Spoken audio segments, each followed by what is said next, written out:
All right, here we go. Hello, Frugal Force. This is Captain Frugal reporting for duty for a nice, fun discussion. And I have a wonderful group of people joining me here today. And I'm going to let them introduce themselves. Don't anybody speak up all at once. Okay. Who goes first? Like, whoa. I want to go sort of like left to right. Okay, left to right. Fair enough. So is that Shinobi? Okay, yes, I'm the Shinobi Raccoon. I can't do it up next. But come on now. Hey guys, what's going on? Changeold 32. I'm Marsupio Gamer. I'm a streamer and game developer. Who's next on your list? I can't see it. Is it me? I think everybody spoke. Well, all right. Well, I didn't introduce myself, but I'm Darkola. You can call me Cola for short. I'm involved in a lot of things, game developer, hardware, software accessories for other things, and physician in my day job. So and an old school gamer. This is great. We've got different groups here of gamers. We have developers. This is gonna be, I think it's going to be fun. So you, two of you are developers, is that correct? Yep. So Yes, and tell us a little bit about what you develop, if you don't mind. I can't. Oh, okay. Well, that's fine too. I understand that. I'll tell you this. Some of the stuff that I'm working on is I got to keep close to the chest. But I will say this: there will be some announcements soon in regards to both game and comic. So I'm just going to tease that out there. Let's say this is my first, foray into the YouTube circuit, but I don't like revealing something until I got everything like solid in hand. But it's coming, and it's going to be good. Am I gonna get is Little Frugal and I going to be able to test this? Absolutely. Oh, look at that. I put him on the spot. No, man, I don't care. I won't hold you to that. That's not fair. No.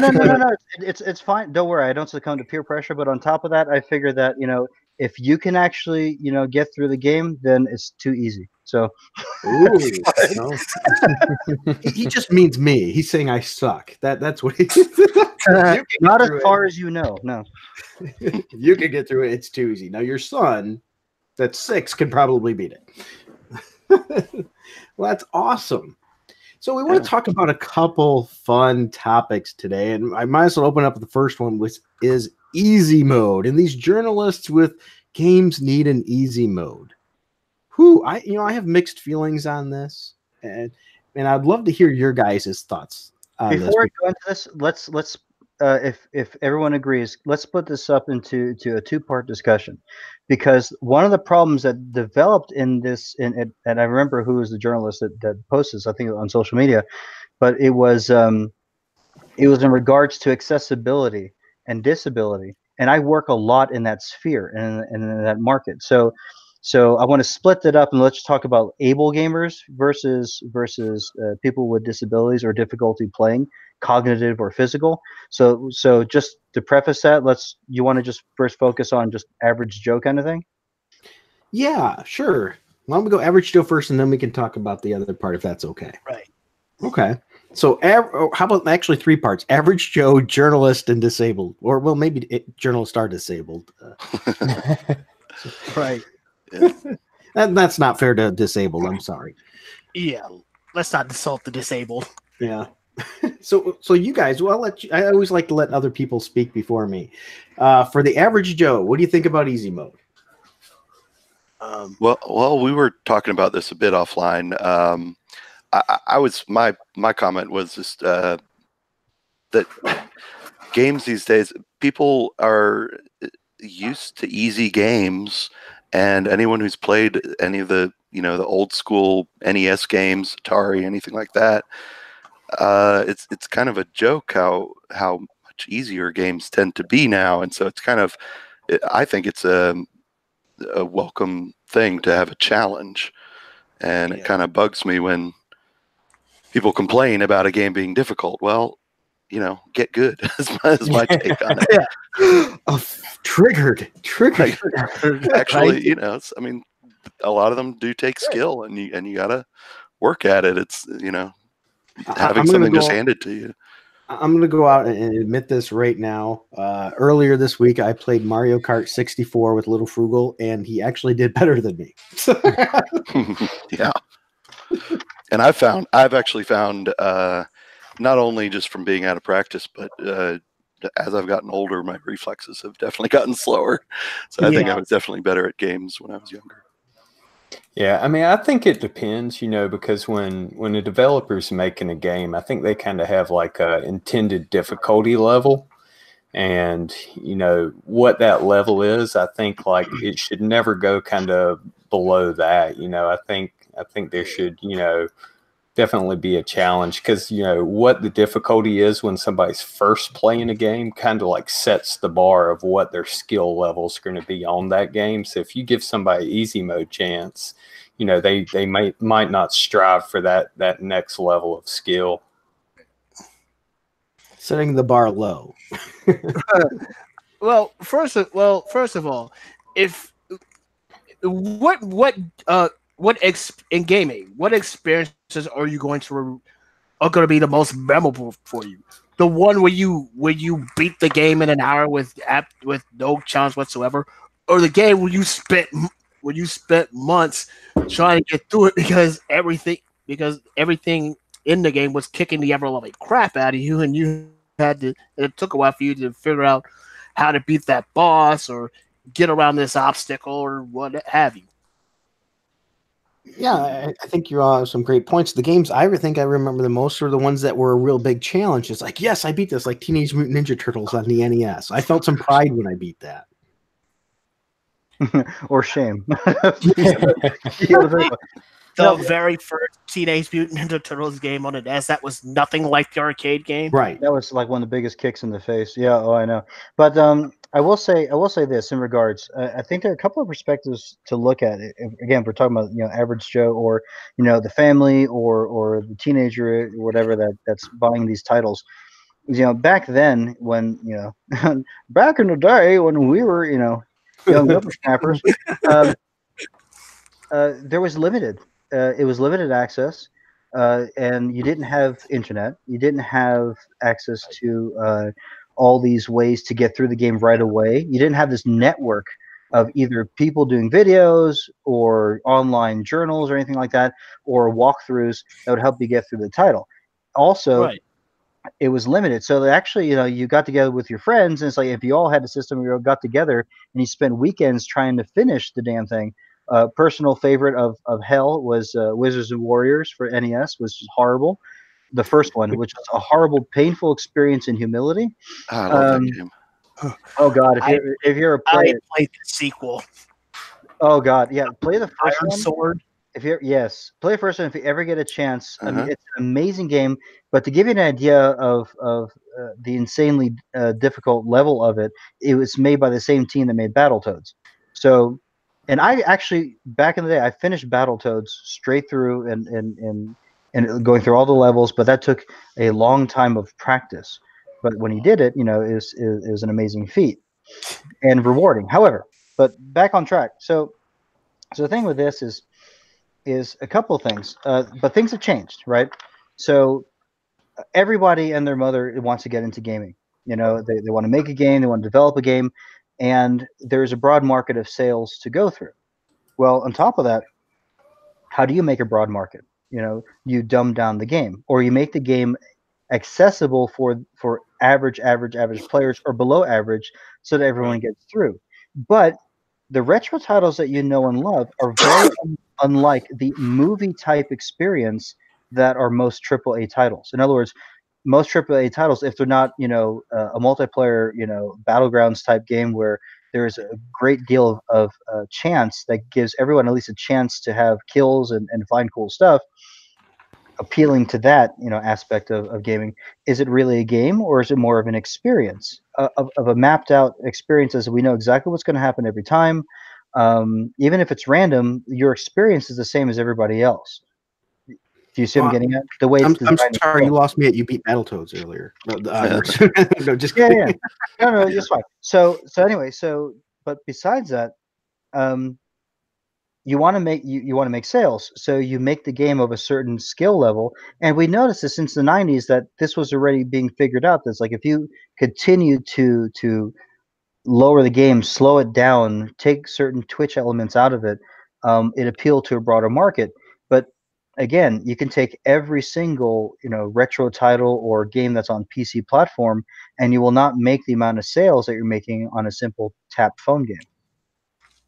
You got some really good points there. Yeah. I mentioned that earlier too. I think the point it has to be addressed is the marketability of the game. Is being hard part of the marketing of the game? Like we have today's Soul series and things. They're supposed to be hard. That's part of the lure to them, I think. But I like some of the stuff too that was said about we sit down with friends and we played a game because we didn't have guides and everything. I still remember playing. Boy, this makes me old. We were playing. Indiana Jones on the Atari 2600, and you had to get items and use those items to do things, and the Atari graphics. So part of the challenge was what the heck is this item, and how do you use it on top of that? Just trial and error. And it was meant to be that way, Yeah, but the thing is, the game had to have an element like that too, because otherwise they couldn't be that long. They only had so much info they could fit on those games, so they they had to do things to make them last. Because if you spent back then, games were expensive. They were. You really think about it, the prices of the games today. Well, back then they were just as bad, if not worse. And if you got a game and you beat it in an hour, holy cow! You really lost some money in that thing. Yeah, those are the games that never had longevity. Yeah, and you couldn't go to your local GameStop and trade a game you were bored with for some store credit to add on to what you was going to pay for to get the game you wanted. Yeah, it ended up that way. So I actually have two additional points besides get good. First off, I will say, was Wizards and Warriors that you mentioned? Yes. Yeah. So I actually did play that for hours and hours and hours, and eventually beat it, and got actually pretty good at it, and was able to beat it consistently, which did give me a sense of accomplishment and a feeling that I'd mastered the game, which is a great feeling. And I had the same kind of experiences with Kid Icarus and Metroid and a few others, but I will say when it comes to game design, even a difficult game that's meant to be difficult, good design leads you into the difficulty. It shouldn't be too obscure. I did find, and we were talking about Deadly Towers earlier. I found that game to be so, I don't know what you call it, obtuse. It's just it just kind of threw you into almost an impossible situation from the very beginning, which I thought was horrible design. I think if you have a game like Metroid where you add your the different weapons gradually and kind of teach you how to use them, then it's okay for it to get harder and harder and harder. And as you go, you develop your skills. I mean, I think that's sort of an essence of good design, is to, even in a hard game, sort of automatically, it's like the whole game is a tutorial on how to play the game. And, by the end, you're, if you stick to it, you can get to be good enough to beat it. Yeah, they staged it, so you're exposed. Yeah, it's like math. You get better at one skill and it adds to the next type of kind of problem you're going to do. And it's not like a big jump anymore. It's just another step added. Yeah. And by the way, since you mentioned Metroid, how many of us here beat Metroid? I did. And I got the good ending too. So I got to see Samus. So did I. Oh, yeah. Yeah, Metroid series was one of my favorites growing up. Now, who was it in chat who asked... anyone beat the Evan von Scriver says, anyone beat the original Ninja Gaiden trilogy? I have played all three. I've never beaten any of them. Oh, really? Never. I didn't consider that so much an accomplishment. I mean, I know a lot of people. Okay, so let me preface this. Gaming is personal, and this does lean itself to the accessibility and disability part as well. I mean, there's a huge emotional component to this when you're young or when you're older. Because some people that I've worked with or talked to, they play games as therapy. they had a tragic loss and they buried themselves in like an RPG or something like that, and it got them through. Yeah. So, I mean, so again, like I said, so before anyone like in the chat or anything, loses their mind. I mean, in essence, what I'm saying is that for me personally, I cannot speak for Ninja Gaiden itself was not a major thing to get through the game because it was one of the few games for me, the first one, that I played it for the story. Because when you're young and you're going through that, even as bad of an anime as it was, it wasn't going to win an award. It would win an award for a video game because of it was novel and how it presented the story. But you take that and you put that to Francis Ford Coppola or everything, is obviously not going to compare. But in itself and in its context, and to the audience that was playing it, it was one of the most impressive things to watch, and it's been repeated over and over again. It's been tributes to it. Other people have done retro games and have copied some of the cutscenes in there. In many different ways, you see it like repeat itself over time as other people get exposed to it. So, I mean, it has that element. So, getting back to what's a good game, good design, and easy or not. Certain safeguards were in the game to help get you through. For example, being able to continue. That's one of the ones. And yes, go get dinner. Get back in your cage. Anyway, I'm gonna say, and I might be biased here. I've never beat Ninja Gaiden, and I think it has some cheap hits. Oh yeah, absolutely. Yeah. No, it's pure memorization. And even if you get bumped once and then the enemies respawn, you're SOL. Yep. That always drove me nuts. Plus the final, if you lose in the Quest was the exact same way. Yeah. Yeah, true. I'm not a fan of Simon's Quest either. If you die on the final boss in Ninja Gaiden, you also go back all the way back to the beginning of the last level, which is horrible. Yeah. Well, this is where emulators come in, States, yeah. But honestly, it actually brings it back to another point, because one of you mentioned it before about age. And so if you really want to torture yourself, then you can go and find one of those sites that test your reaction time, and you can see your millisecond time, how you respond to clicks, right? Yep. And that gives you kind of an idea. Now, usually they use that for aiming, right? In FPS Twitch. However, it does have significance in this regard, that we are a market that has existed, and we are getting older, but our passion has not changed. But we work or we don't, This is a big one. But usually we have very busy lives. We're doing all these other things. We don't have time. So the games have been either getting easier to compensate for not just that, but again, broader audience again, like we talked about, but also to allow you to save at any time. So you don't have to sit there and repeat a whole level to get through again. Or like that, because you only have so much time. You can pause and take a break. Or go through notebook after notebook after notebook after notebook after notebook because you wrote down these really long passwords, which were nothing more than random letters and numbers and characters. Who had the longest password in a game? I wonder. I imagine it was a tie between Metroid and Simon's Quest. Oh my god, I forgot all about Simon's Quest. Yeah, Metroid had some pretty long ones. Yeah. Did y'all try and make up? Then Nintendo got smart by the time Super Metroid came along and added those save points. Somebody got it cut off. I couldn't quite catch it. Was it you, Marsupial, or somebody else got caught with it? No, wasn't me. Oh, okay. Yeah, so I don't know. Have you ever beat a game and then felt stupid because how you beat it? I know it sounds weird, but like you found like a lucky cheat or something. Like no, in the game, I'll give you an example. I felt so stupid after this. I beat RoboCop on the NES, but I beat it using the pistol only because I was young and well, I wasn't, I guess, that young at that point, but I was too stupid to realize you could switch guns. So I beat it all with a pistol, and I was so proud. Then I found out you could switch guns, and I felt like such an idiot. Yes, but I can't remember which game. I've done that on several occasions because a lot of times I would borrow these titles off friends, because I was dirt poor back in the day. I did the same thing. And I never got the instruction book.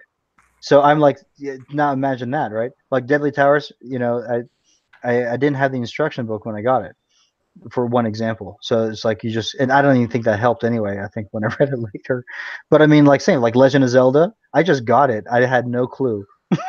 Right. Oh god. Yeah, I was the same way. I had to borrow them all too. I mean, I didn't even have money for that for the Nintendo. We had an Atari 2600. I had to rent most of my games. Yeah. All right, so I think we're pretty good in agreement about the heart and the love and the passion. So what about the news media, the reviewers of these games, all demanding games be easier so they can review them? What do you think about that? Oof.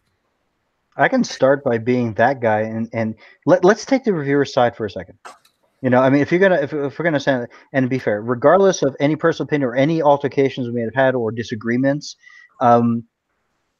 the game journalist's job, I could be really mean and say if we can quote call it a job. No, but seriously, they had to review a ton of titles in a period of time and crank out a review before everybody else does, right?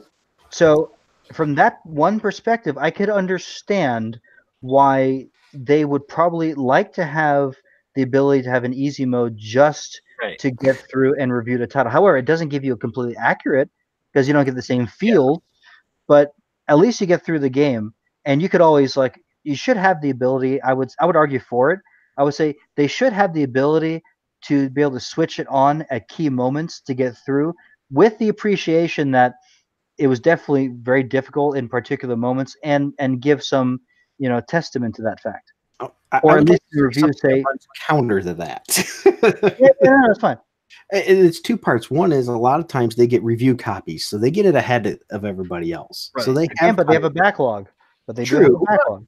Okay, that's true. But then on top of it, that's their job. That's their 8-hour a day plus thing to do. So, I mean, if I could sit and play 8 hours a day, I think I could burn through some games pretty quick.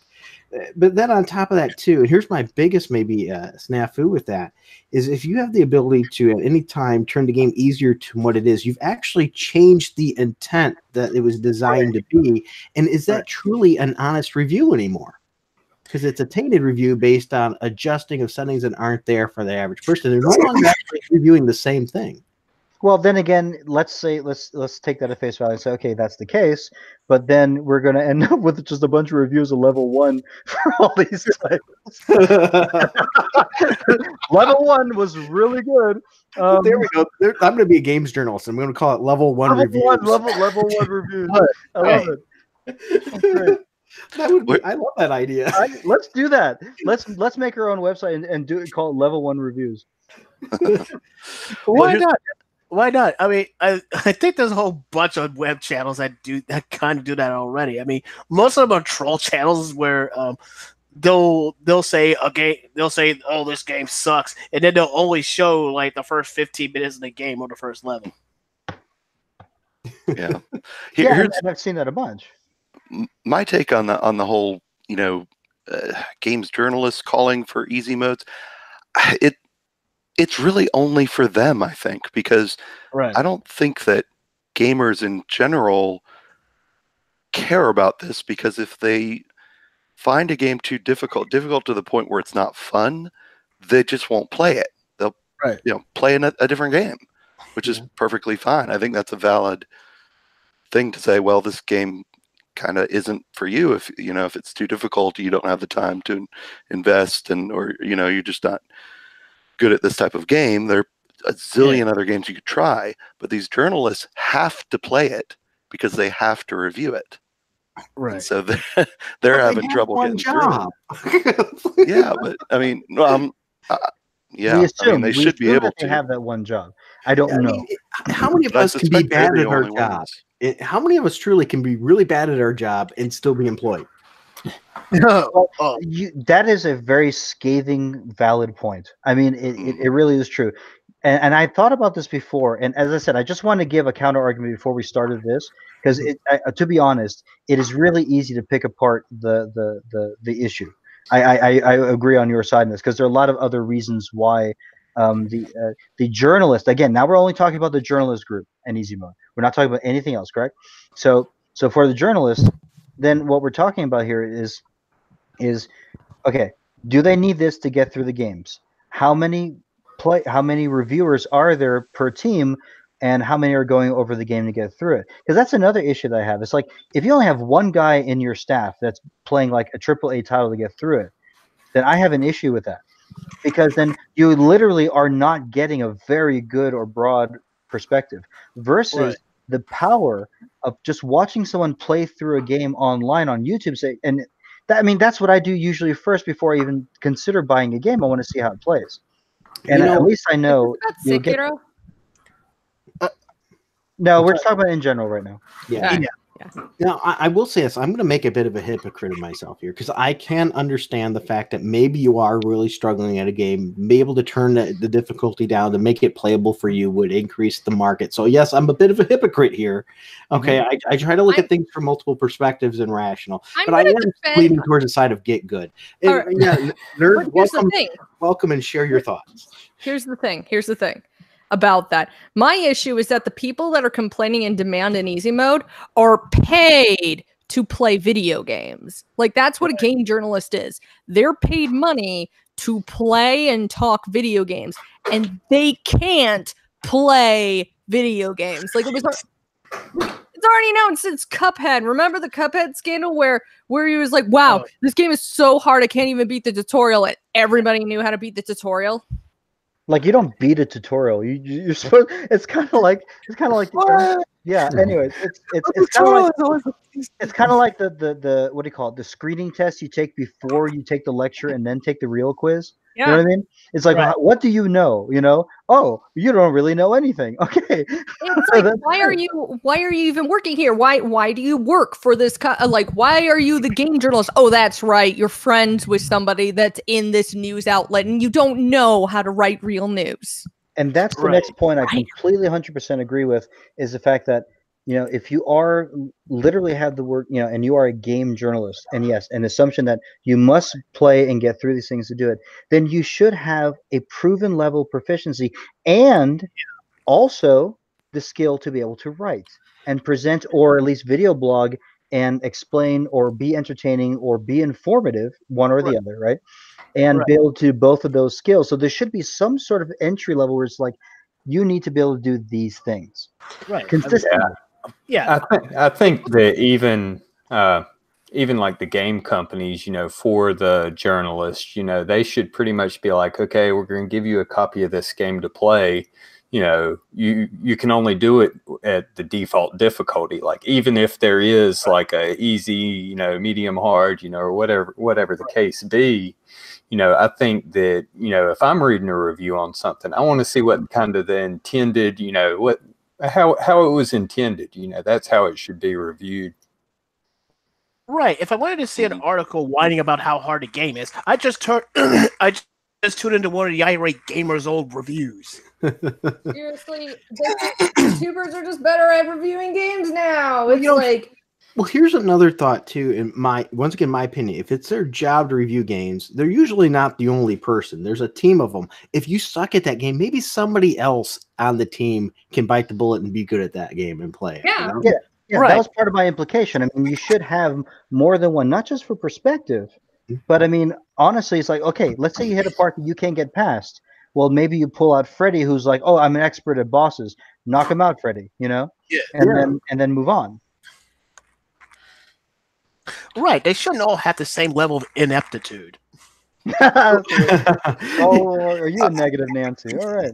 And just for the record, since we don't want to come off like we're just bashing the journalists, we really why aren't. don't we share a game that's kicked our butt? All of us like share one game that's beat your rear. It might have been just one boss or the game of life. Suck at video games. This is already well known, but you want to know what? I'm not being paid to do them because I'm not very good. Right. But well, Nerd, can you name a game though that's just, you might have even beat it eventually, but it really kicked your butt? Right. Dark Souls. I kept falling off a cliff. Okay, I'll be fun. I'll be less funny. Let's see here. The Evil Within 1. There's a time limit where you have to fight that. I think her name is Elizabeth.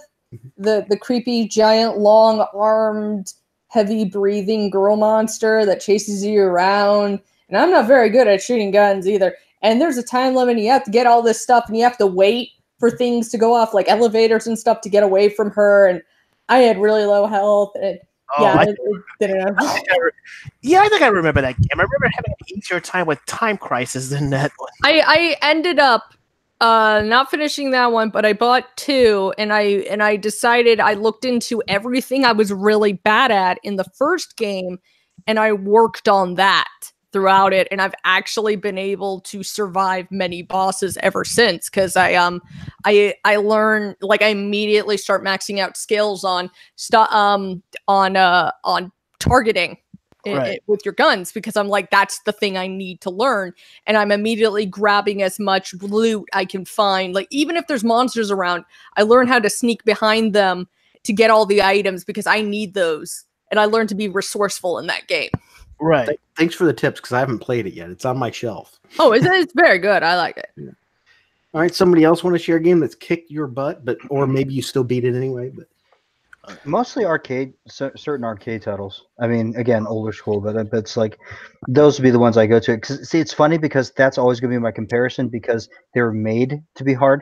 Did you know that the earlier titles, like Pac-Man, things like that, it was designed to last no longer than 30 to 40 seconds. Right, and eat your quarters. But that's they ran and they got an average, and so they would get that many quarters per hour, because they wanted to get that revenue, right? So they were hard. So it became a tradition, and of course the Japanese titles, things like that. I would love to go into another discussion another time on how, see, originally, back in the day when the kids would talk, we'd be like, oh man, the Japanese games are always harder, and it's completely reverse. Right. Most of the titles that came over to the U.S. were made to be insanely unfair or cheap, especially Konami titles. That's a pet peeve of mine, in the U.S. to generate more revenue. Really? I did not know that. I know that there were some games, though, that were made intentionally easy because look by up some companies. Look up Konami Dark Adventure and Crime Fighters, and look at the difference in the Japanese to the U.S. transition. You'll see, and you'll be like, "This is huge and unplayable." Well, the thing is, I know Mega Man. I think Mega Man, when Capcom brought it over, they did give our normal mode was easy. Right. Because our normal mode was easy mode, because they thought Americans couldn't handle it or something like that. It is a very hard game, though. But I also know Legend of Zelda, they assumed very little of us, because they almost did not bring that over to the West, because they thought, I don't know if the Westerners would like a game like this. Well, that's a good point. But the funny thing is that for me, I remember back then, playing it, it was like Legend of Zelda was just like Super Mario Brothers in one aspect. It was something. Now, the Nintendo one, of course, was easier than the arcade. They made the arcade one harder. Sorry, the Nintendo one was made first, and then when they put it in the arcade, they did edit it and make it harder to make it more interesting. But anyways, so it was something that everyone could beat eventually, old and young. And I remember seeing stuff come out where, like, 5-year-old would go through the game, and then an 80-year-old would go through the first Super Mario Brothers, and it meant a lot. I mean, Nintendo being a family console and all that. So in terms of the skill, they did a really good job of balancing the game, how it plays, and for whatever reason, it really compelled people to want to get through it. Yeah. I think you're absolutely on point there. My son, 6-year-old son, Little Frugal, he wanted me to record him beating several Mario bosses on Super Mario. It really meant the world to him. It was, he can't beat the game yet, but when he beat those bosses, it really energized him. I found it funny that in your one video you were playing the bot. You were going up against the Eggman boss in Sonic 2, and I was playing Sonic 3 the other day, and I couldn't even get past the first level.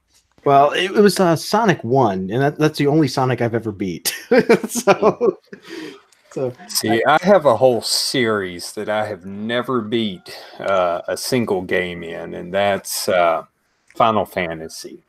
I haven't. I mean, part of it's that not necessarily like a big Final Fantasy fan. I'm not big into the fantasy role playing, but I have never beat a single Final Fantasy game. Why not? Probably haven't even got halfway through. Like, Did you get bored through? Yeah, or? I just tend to lose the interest on them. Yeah, so that happened to me with 10 and 6. I didn't, and 6 I just got lost in the world. Well, Yeah, I think 6 is the best one of the series. I'm going to join you with the Final Fantasy as well. I've never beat a Final Fantasy game, but I have a reasoning for it though. It's not rational. I was playing Final Fantasy, and I think I probably put 12, maybe 15 hours into it. The very first one on NES. And then who is now my brother-in-law came over and visited, and he decided to play it, and he went and erased my game and started playing it over it. And I vowed then I will never play Final Fantasy again, and I have not. And I've never touched that is a personal trauma, and I really appreciate you sharing that with the class. Honestly, so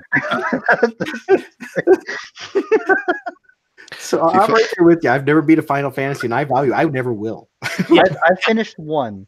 And it was the one that came out on the Super Nintendo first. When Final Fantasy 4? No, I think it was. It was 2 here, yes, but it was number 4 and 3 6. or 4. It was 4 in Japan, but when it came over here, they named it 2. Gotcha. Yes. And from what I understand, the 4 they got in Japan was way harder than the one we got. Now screw them. Final Fantasy actually is one of my favorite series of games, although I have only beaten 1, 4, and 6. And I thought 6 was the pinnacle. I got really sick of it halfway through 7. So I've only beaten those 3 that originally came out in the US. Wow. And I played all of them.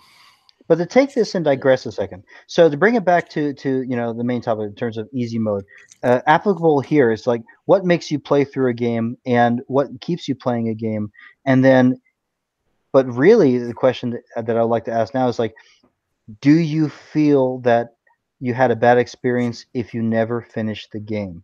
Not talking about Final Fantasy getting bored. Okay, that's a whole other issue, and I'm with you there.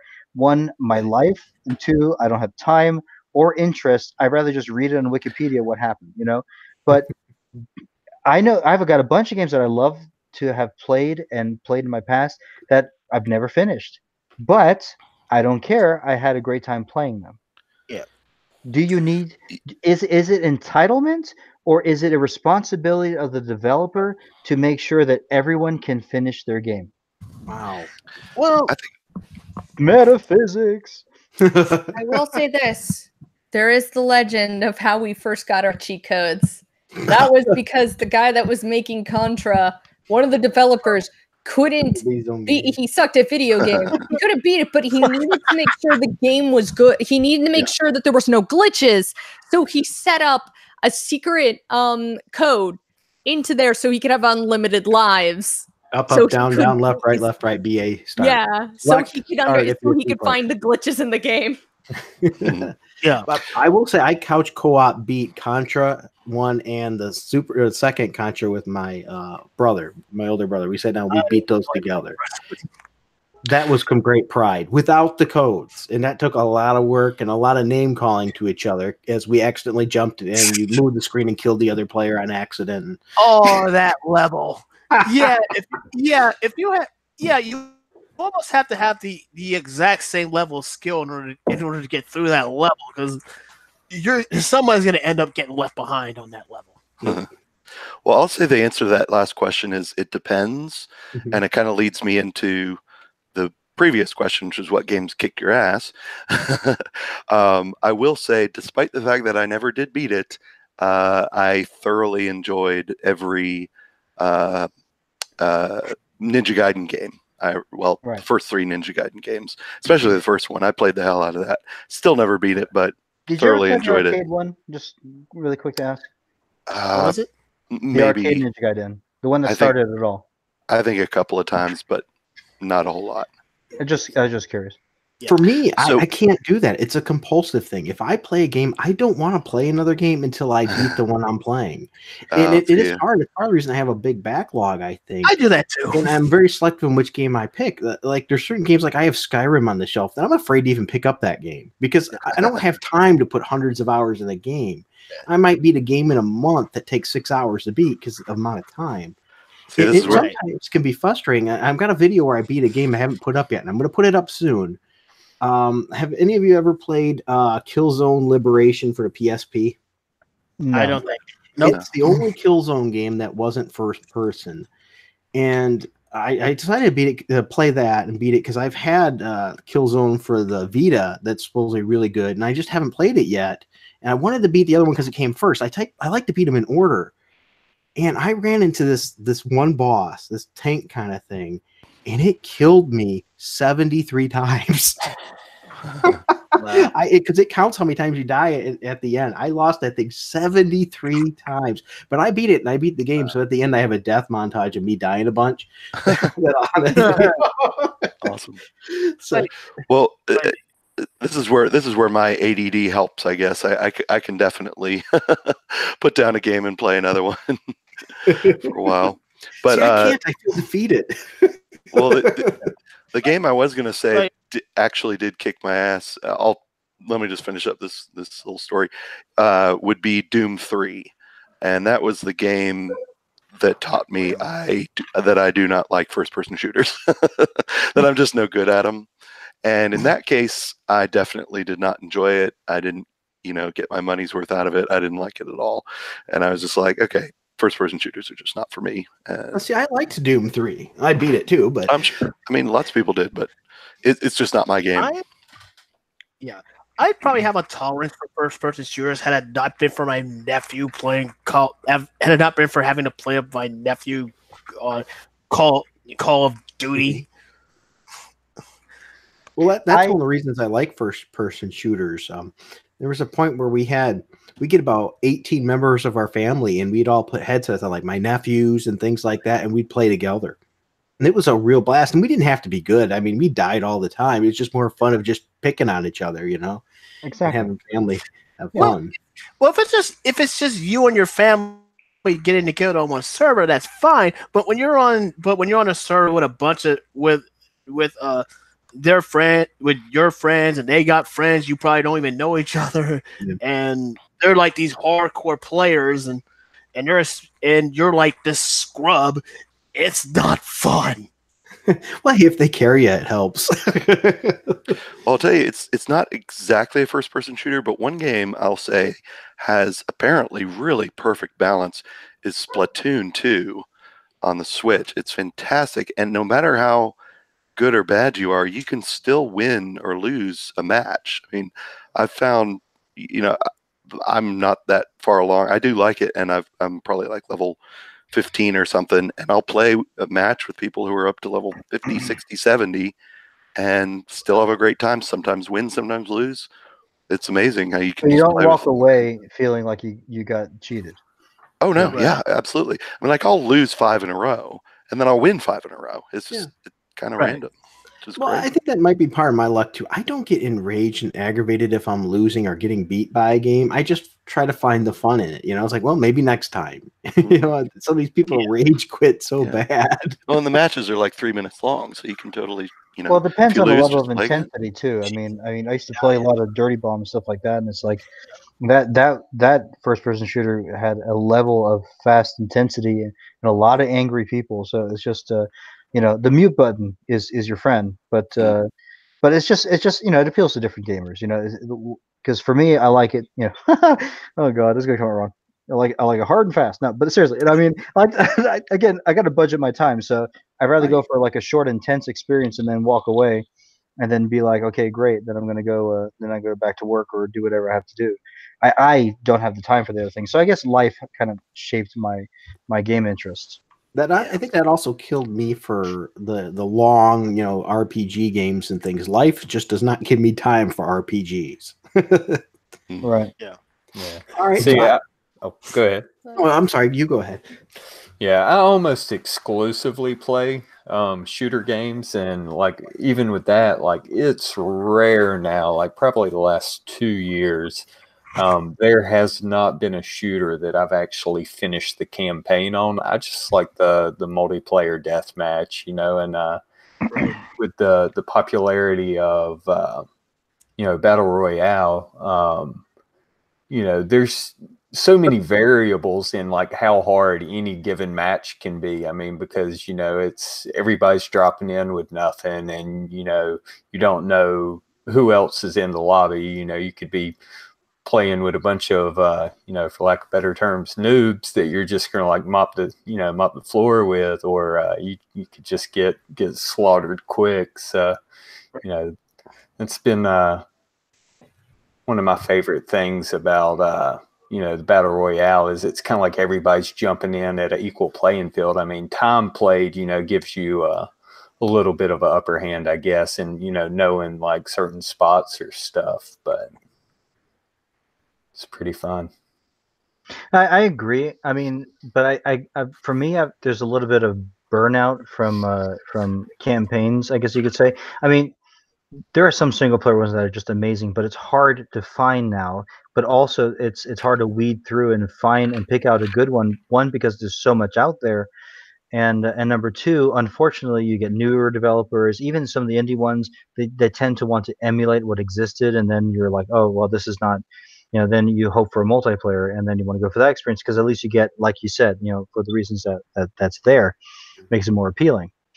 There are some that I could name that I had messed around with that would always recommend. Like Ziggurat is a great one, single player only. It's kind of a pseudo random dungeon, first person shooter fantasy. I mean, they are out there, but again, it's hard to pick and choose and find these just on your own. And then you're left with reviewers, and a lot of times reviewers are not reliable. And maybe if we can get back, I guess, on that topic on reviewing. So, so in regards to reviewers and such, the easy mode issue, two things happened there. Number one, it was brought up, and as on the plus side for them is what I said. Is it a time issue? And also, like, do they want to get the review out as fast as possible? But then on the negative, you have number one, this is your job. You should be proficient. Number two, you should have a team. Number three, you should focus more on getting out a quality review, because if you get quality reviews out there, you will get clicks, and you will get feedback, response, and you'll make money, on your site. Hopefully. Are you saying that none of my reviews are quality? I have sure no. If you want to make it all about you and be insecure, that's fine. I'll back you up there. All right. Yeah. So, anyways, but you see what I'm saying though. So you have a lot of reasons why you can calmly put out the points and arguments and say that, gee, buddy, maybe if you had these things in your corner, then you would get more respect.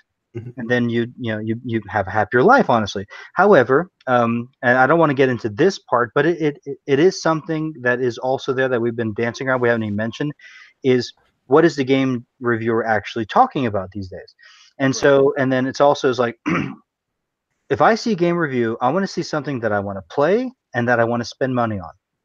And I do not need someone to tell me with my level of experience, not to toot my own horn, like what I read, what I do in my daily life, and what I experience and how I interpret or filter my news and stuff. I don't need someone to tell me the moralistic or the political or the let's make some sort of issue out of this game, as opposed to do I want to play it as a full experience and then walk away, because the reality is that this may be their life, but as someone who actually spends money, that money comes from the 23 hours of the rest of my day and the things that I do, and I work for it. I would like to use that as a segue into the other topic we were going to talk about, and that was Mortal Kombat 11, with now changing the females' outfits to make them wear more, quote, realistic. For a fight game, that is Again? over the top crazy. And like you said, why are they doing this to fit, certain agendas or whatever?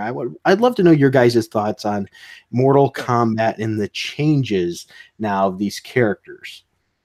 Okay. I know I've been out of Mortal Kombat loop for a while, but this is what, the second or third time this issue's come up?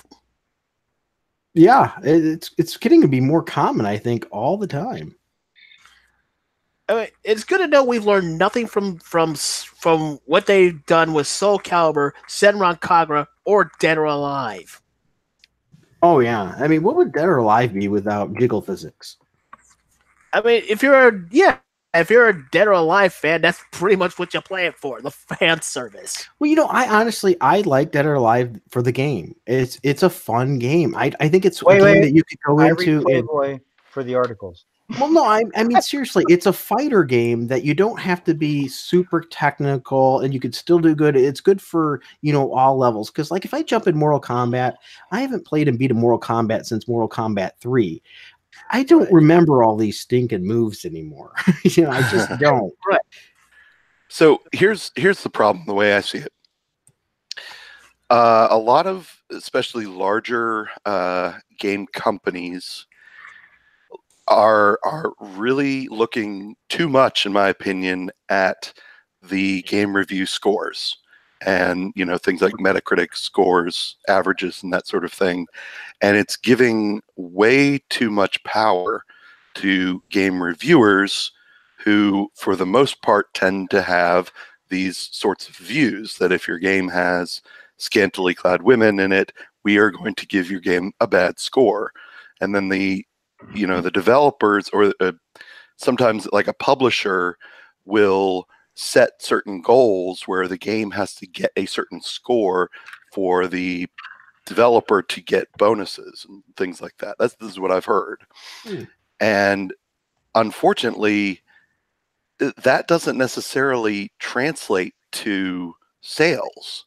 So they're looking at these critic scores when what they should be doing is looking at the user scores. Right. And then we have Epic Game Store that doesn't allow users to leave reviews. Right. So just a small direction. So just make sure. So everybody who's listening, I guess, understands like what we're talking about specifically, right?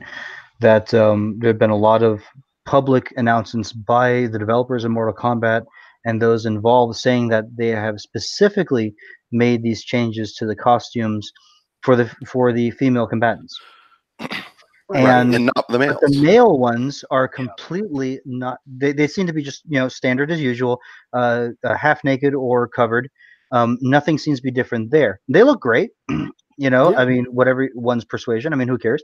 But I mean, they look great, but for the female characters, they've covered everyone up, but it's fine that they do it, and it's fine if they want to do it for a personal reason or we want to respect female characters now in our video game. That's fine. However, there is a strange dichotomy that I have a major issue with this argument, and the issue that I have is that the fatalities are horrific, and they are humiliating. And very disgusting. And for any, like back in the day, this stuff would be X rating if it was in a movie. I mean, just again, let's take RoboCop, the first movie, as a comparison. That would have been an X rating if they didn't take out the extended blow apart scene with the Ed 209 and the gentleman in the office. Right. That was like the last straw. That's mild compared to the torture porn that is Mortal Kombat, in general nowadays. Now, Mortal Kombat 2 and stuff like that, it was comical, it was ridiculous, right? But it never really got that much compared to where we're at now. So, how do we reconcile that logic where we say we want to respect people in general? So we're going to cover the woman up, and we're saying that that's a sign of respect. But then again, you allow the combatant or player or somebody playing online multiplayer to completely destroy you, humiliate you, do horrible things to your body. That you a close-up of someone uppercutting a man's balls. Come on. Well, exactly. That's the hypocrisy of it. You can't see a woman wearing something that they'd wear in the NFC, or whatever. What do they call that? where people get in the ring and they octagon and they fight. They wear stuff like that, but yet it's okay to see them to get their spine ripped out and their hand torn in half. Yeah. It's a little, it's just strange, what we say and deem is okay. Well, and I'm telling you, it's the agenda of these journalists that they're just not, they're concerned with certain things and not with others.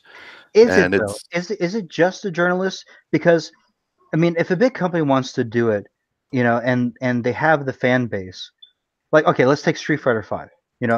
I mean, there's a great example. I personally don't like the way they depict a woman there. Personally, that's my personal taste. I find it because looking at some of the earlier titles I grew up and playing the early ones in competition, actually, local and things like that. I mean, yes, there is sexiness about some of them, especially when you got into later ones as well. But it wasn't as jiggly and as bad and obvious as it was now. And then everyone's fine with it. It was defended and there's no issue. Why did the people in Warner Brothers decide that this was an issue? That's my question. I would love to find the answer as to why they pulled the trigger on this and said that this is why we want. Is it because they're building a franchise? Do they not want it to affect DC Comics? What? I don't know. Well, I'm sure there's some people inside the companies that have similar agendas as well. But I'm telling you, when these types of things come up, they get universally decried by actual gamers. Right. The only people who are ever complaining about the outfits of women or the jiggliness of certain body parts are people who either probably don't play the games or never had any intention of playing them, but find it problematic, or journalists who I hate that really word. only play the game because it's their job. Problematic, that word. I just, it makes my hackles go. I mean, it's just, ow. Yeah, I agree with you. I mean, there's who are we appealing to? Again, there is a social media vocal majority, I guess you could say, and then there's the majority that's out there that's not really on social media and still buying the game. Now, I don't, here's the thing. I will say this: it's their game. Let them make it any way they want. And I honestly don't care if they make sales and they do it, fine, but don't ride the wave and say that we're going to do this. And are you doing that to get more sales? Are you doing that? In other words, see, think on the money side of things. Are they doing it to increase the audience? Because if they want to appeal to more people, then I can say that, okay, if they want to pull more people in and protect this and get away from the insanely over-the-top, very sexy outfits of Mortal Kombat from before, which kind of helped define the game later, then it's a sales decision. And you know what? I can accept that if they're just going to be honest and say that we want to increase sales by appealing to this market. But instead, they're not saying that. They're saying that we're doing this, because of these other reasons. Right. And I don't call me cynical. I've had enough experience in dealing with business and forming businesses and things like that it just usually doesn't gel in my mind that you have the people that believe in an ideology, for good or for bad. Again, I'm not making a judgment on it, honestly. And then versus making a profit. And I love the making a profit part. It's confusing to me too, because I'm sure we've all heard the phrase "get woke, go broke," and it seems to happen over and over. And I'm like, where are the investors? Where's the CFO? Where are the people that should be concerned with profit? Are they mistakenly believing that this will bring in more profit, or are they just being overridden by people who are like, no, profit shouldn't be our motive, pushing an ideology should be? And just to be the devil's advocate, it turns around and makes a bigger profit, and they made the right decision, I guess. Oh, absolutely. Yeah. No, I agree 100%. If they're right. Now, I will say I can't judge too much on those because as I said, the only Mortal Kombat I've played since Mortal Kombat 3, which I think was Ultimate Mortal Kombat, was Mortal Kombat versus DC. And I still haven't played anything beyond Street Fighter 2. So I haven't tried Street Fighter. I suck at Street Fighter, by the way. And it's entirely possible. I don't know. Maybe I'm remembering wrong. Did the last Mortal Kombat game kind of not make as good of sales as they expected? I mean, it's maybe I don't know. I don't think the PC sales were that good. I mean, maybe they're thinking they've had issues with, you know, not selling as many as they thought, and then they actually think this will bring in more. I don't know. But am I the only one here legitimately likes Dead or Alive for the gameplay? So let's you know, jokes aside. I haven't played it much, but I do like the gameplay because I thought that there had certain innovations, especially with the parrying and working around an opponent's attack. I think that's really cool and awesome. I always like attractive characters, and I don't mean like in terms of like, you know, it's you know, from like a guy to girl kind of thing. What I mean is attractive all around. Like, for example, King of Fighters. I love King of Fighters because the characters for me all look really cool and interesting. You know, the outfits and whatever. Gameplay is pretty good. I think, you know, some of the later ones, you know, a little limited there, but I would have no problem watching a match or a play versus some other games where like everybody's just dog ugly. It's like there is something to be said about things that, you know, well, everyone has their own view of beauty, but for me, you know, I guess you can call me just planarianly traditional. You know, six degrees in the chat makes a good point. Just because something sells well doesn't mean it's actually good. Here's the thing. I think that's why there's this push to get rid of user reviews. They just want the you know, the chosen reviewers to be able to say it's good or bad, mostly based on their ideology. And if users are allowed to review games and they say, look, this is a piece of junk, it hurts sales, and they'd rather be able to sell a whole lot of games that stink. I agree 100%, and it's business, and I can see why they think that. But I think that's also why it's great that there's so many other people that are not tied to those companies and things that give their reviews. I think those are the more honest reviews. That's why I go to YouTube and check out individual YouTubers for reviews and things, because I don't trust comic book reviews from the big media or game reviews, because they're usually just marketing arms. Mm-hmm. And I won't. I know there's been some YouTubers who've said, well, look, you know, if I review games for a living, I have to do it. But I personally will not ever buy anything from the Epic Games Store unless they add user reviews, which I don't think they're going to do. Right. I mean, even a game that you know, has gotten good reviews, you know, I'd sooner buy it on Steam. And, you know, even though they've made a few changes to sort of appease, you know, developers pushing for, you know, censorship or what have you, they still have the ability to review games, and you still have the ability to see all the reviews. It doesn't matter. You know, they made this change recently to sort of flag review bombs, but they're not deleting them. They're removing the scores from the total score if that's what by default, but you can actually go into your settings and change it so that you see all the reviews and get all the scores, you know, regardless. So at least they're not totally censoring people, which is great. Nice. I think it was a nice compromise.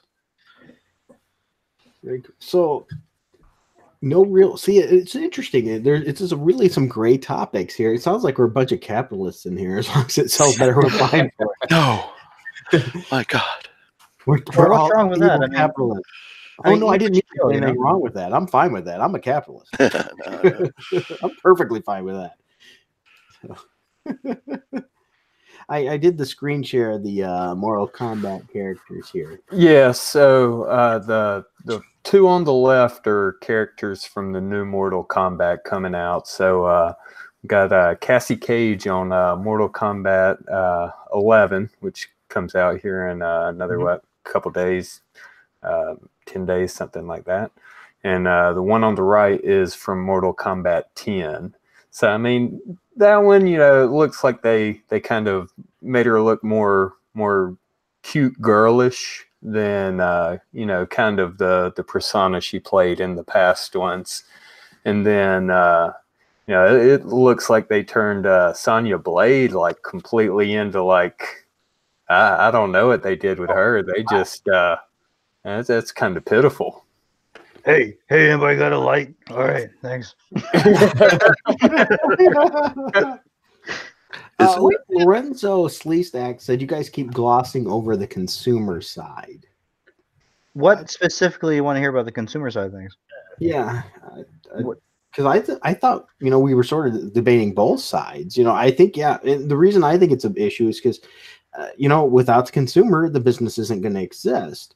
Right. The business is also got to cater to sales. If the sales don't get there, then the product isn't going to exist. It's the same thing with art. I love the art argument people have. They're like, well, if it isn't for the art, there wouldn't be, the business. Well, without the business to push the art wouldn't exist because there'd be no money in it. Those artists would all be starved and dead. So it's a balance. I would not argue that. I would say that great developers and artists turn certain video games into things that you could really argue as art, even though art's involved, right? Right. But I mean, it started out as video games, so it's still. I mean, that's the history of it. It started out. It's become something more for different people, but it's very few. I would argue that very few video games have reached the level of this is an artistic experience, not autistic, artistic. Just to make sure language here, artistic experience. Yeah. So, but that being said, from the consumer side of things, okay, fine. Yes, the consumer is of course what drives the engine, right? I mean, you need to make profits somewhere in order for this to work. Fine. However, the consumer base changes generationally, education wise, and culture, and again, then we're talking about going to different countries. You want to make more sales, then you want to appeal to different elements if you want to make the most money. If making the most money is your goal, then you have certain questions you need to answer for yourself for those communities. Lorenzo did it made it more specific for us. He said you skipped over the consumer's right to use cheats, mods, etc. Yeah, we hadn't gotten to that. Yeah. What? Yeah. Okay. But we wanted to go to about Mortal Kombat and boobs. I mean, sorry. Okay.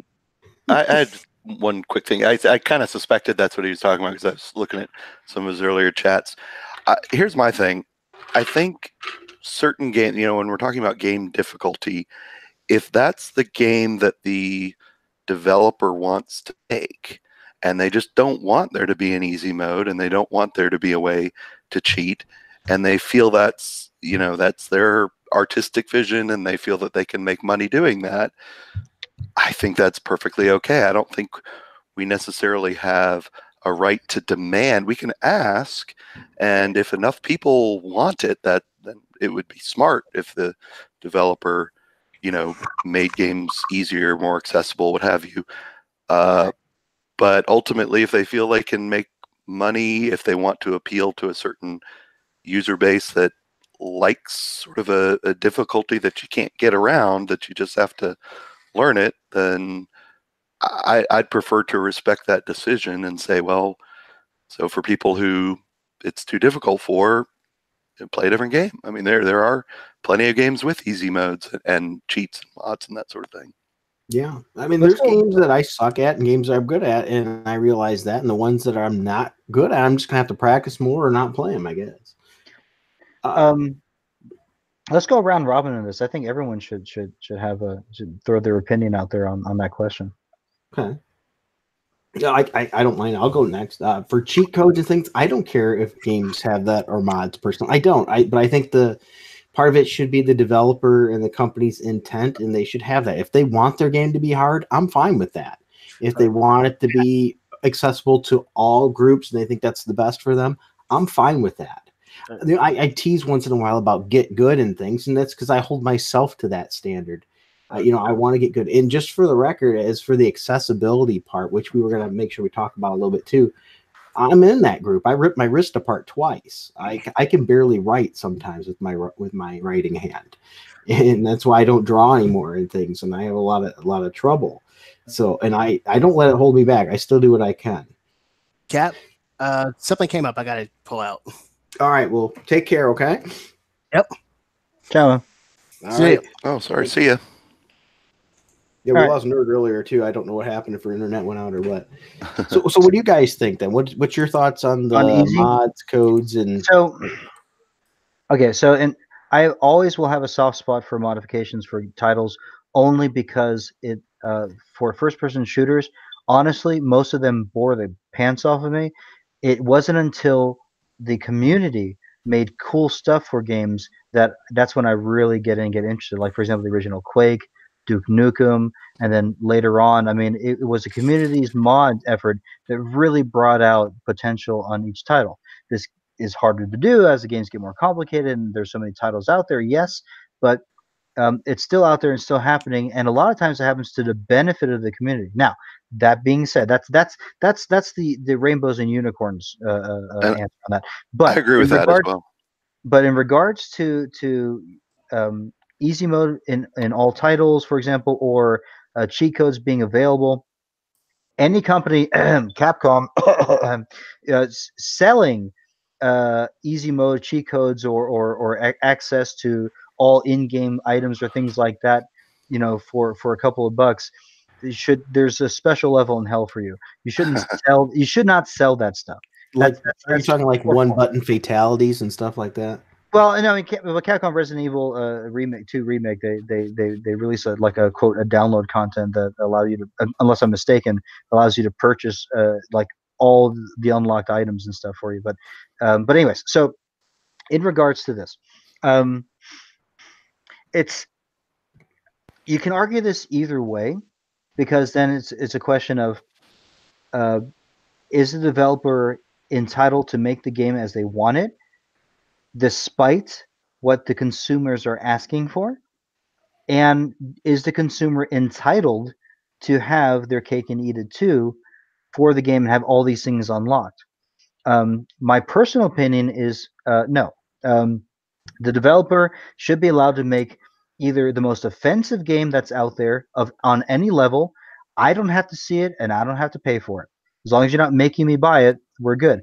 The developer can also make the easiest or most pan accessible title with all the fixings for as many people as possible, old and young, so that even a baby can get through the game. That's fine.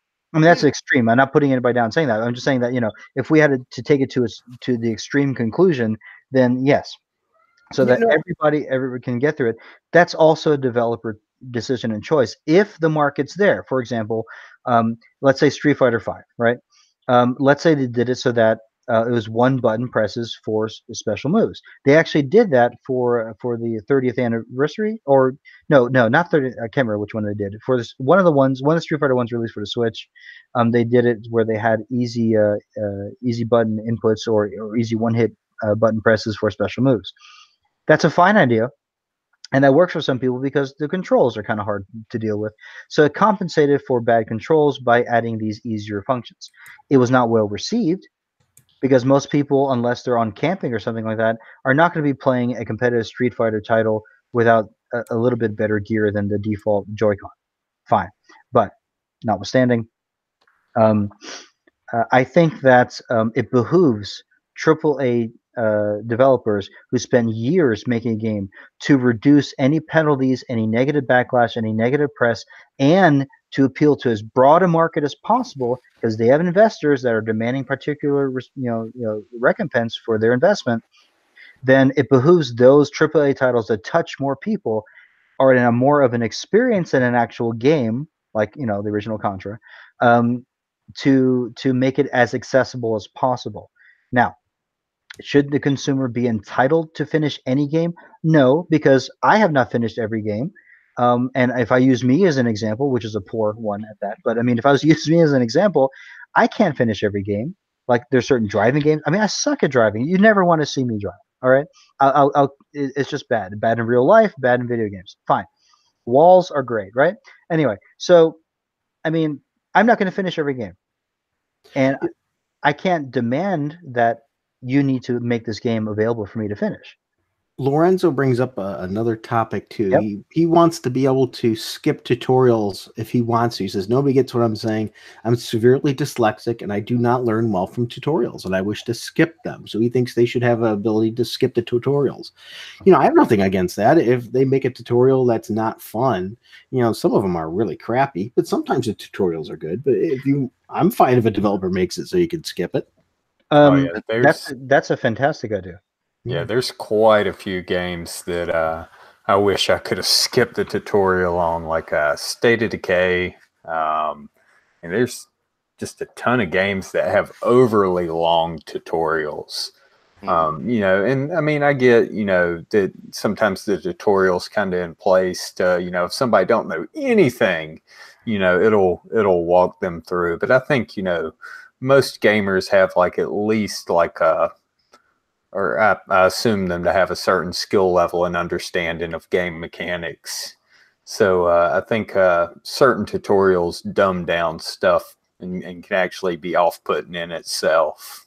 Sure. I find often tutorials are there to hide poor game design. Like, you know, I was saying earlier about how some of the, you know, older games would essentially walk you through, or, you know, kind of walk you through the features gradually and kind of teach you how to play by having you just play it. And I do hate it when games throw in these contrived tutorials because they made the game too complicated from the outset. And I don't know if maybe it's the testosterone attitude, you know, of a male, of we don't look at instructions anyway until it's too late. And, you know, once again, I'm probably not the best example for that. I'm the idiot that beat, as I said, RoboCop on NES using only a pistol because I wasn't smart enough to realize you could change guns. You know, but yeah, I can see that. Sometimes we just want to figure it out on our own. Well, yes, I agree. You should have the option, but he does bring up another point in terms of accessibility. Then you can take the question further and say, like, okay, if a person with dyslexia cannot follow a written tutorial or the instruction booklet well, and it costs them difficulty to get through, then should you provide alternatives? What's the population of dyslexics, etc.? You know, and these are valid questions, as silly as it may sound to some, because, you know, we're talking about, okay, majority of gamers, oh yeah, whatever, you know, they can just jump in the game and figure it out. A lot of games are limited then, you know, text adventures or RPGs, story driven. Then unless there's dialogue, and then dialogue can be well interpreted, then you really do have a problem. So then it gets back into what should be demanded, I guess you could say, take a strong word, or requested of a developer, and does it matter as to how big the game and how far reaching the title is? I think that's a valid thing to ask developers to, you know, see if they can, you know, I guess I'm kind of hedging my bets here. I think it's a valid thing to ask developers to look into, because, you know, I've had a long background in, you know, software development for business and consumers, like web development and custom applications and things like that. And we've been taking that sort of stuff into account for decades now. Right. Always have to consider somebody going to a website, you know, if they are, you know, using if they're if they have poor eyesight and they use like a large font, or, you know, high contrast settings and things like that. Always have to take that stuff into account. I think it's valid to ask developers to consider that when they're well, you know, and just from, you know, from personal experience, I take a lot into that. I really like that some of these developers are developing for people of different issues, you know, whether handicapped in different ways, or handicapped, or whatever I'm supposed to say. I don't mean that in any disrespect. You know, 'cause I've been through it myself, and some of my family. For example, I mentioned I ripped my wrist apart twice. Twice I did it, and I mean, not just a little. I tore, you know, nerves and messed up tendons. I had to wear a steel brace. I could barely move the tips of my fingers. And I was skin and bone, because, you know, you can't do anything. Right. And video games were helpful for me to get motor control back. Therapy, right? Yeah, and I did that twice. And my son, when he was born, he was actually born. His neck was really kinked. it was like pulled to one side. The muscles were really tight. So we had to actually physically stretch his neck and things for a long period of time. And they said that's going to hurt his development because he's seeing everything on an angle. So we had to go through that. And one of the things that helped him too with motor control was we got him playing video games, and that helped him get his motor control well and things like that. So I see a lot of real good benefits from them exploring these avenues for all kinds of people. Hey, a quick question. Did he have torticollis or any shoulder dystocia or anything? No, he just, the way he's born, his neck was kinked to one side, so his muscles were really, really, really tight, and everything wasn't stretched out like it should be. So we had to every day spend time, counting and forcing him to physically be stretched, which no kid wants to do. So it wasn't anything major, but it did hold him back some in development. And so to help play catch up, I got him on video games by like 2, and it really, everyone noticed it made a huge difference, and it's catching back up, and now he's perfectly fine. That is a heck of a really good case study, honestly, and that's a great story. And I mean that seriously. Again, with things that I deal with on a daily. Question on your wrist, and I apologize for digression, but my interest here. On the wrist, are you able to play functionally on whatever you want to play, or are you still limited because of your wrist complaint? I can play on everything I want to play, but I can't play for as long as I used to. For example, I have a hard time writing. Sometimes my hand's a little shaky and stuff. I can't. I don't have the fine motor skills I can, or as much strength in it. I still have to be careful. I can't lift things too heavy because it'll just come right apart. If I worked because this is something that again I'm deeply involved in. If you would like a better device to play with, I can with some engineers put that together for you, and that would be kind of an interesting thing to see. So I'd like to get more feedback. It doesn't be, of course, here in front of everybody, but hit me back later on that. I would love to work and put something together that might work better for you to play games with for a longer period of time, and not and cause too much fatigue. One of the things I found even that helps me a little bit is just those extenders for the analog control. For that one, that helps me out a lot. Because I don't have to move as much for that. But it is what it is. So I don't let it stop me. We'll put it that way. I got you. I might use turbo once in a while instead of hitting the button 1,000 times nowadays. Yeah. Okay, I don't blame you, honestly. We're all going to end up with arthritis. Exactly. So with your wrist issues, do you play PC, or are you exclusively console? I do console, partly because my PC isn't fancy enough to do a lot of hard games and stuff. But yeah, the mouse is probably a little harder for me to use too. Gotcha. So, I'm not plugging my channel because I have very few videos and plug I haven't away. in a long time. No. I really am not. You've seen my motion control stuff. That's something that I'm working on a much deeper level for the future, and just take a look at some of those. Motion control would actually probably be a very good option for you. Now, Dark, have you guys tried to incorporate like eye tracking any with motion control to eye tracking is an interesting thing, because think of it this way: the mouse is based on a 360-degree movement, and like you're moving a tank, right? And so the problem is that if you had a gyroscope, it's always based on that bubble. Now, the issue with eye tracking is that you cannot emulate the mouse movement with eye tracking. So it would have to be, in other words, because you cannot emulate mouse movement with eye tracking successfully, because you'd spin all over the place, right? Because you'd always have to be looking at the center of the field or the screen, where the mouse never moves the actual crosshair, does it? It's always in the center of the screen. But your eye tracking does not do that. So that's a huge issue right there. So the only way it would work in titles is mainly as an adjuvant, and also the game has to allow for it. Like the Tobii eye tracker, it has to be coded into the game or added to the game to get the functionality out of it. There's right now, I mean, if you had eye tracking for other things, there's really not a lot of other options for you. What I've seen more often is sort of full head tracking. Like I As a assume that works decently. Yeah. yeah, and I've seen it on specific games that were well. Actually, no, I guess there's hardware that can you can map to certain things in games. So I mean, there's a couple of things. I mean, there's like FreePie, and they have a open source code for eye tracking, even facial recognition, which works actually really well.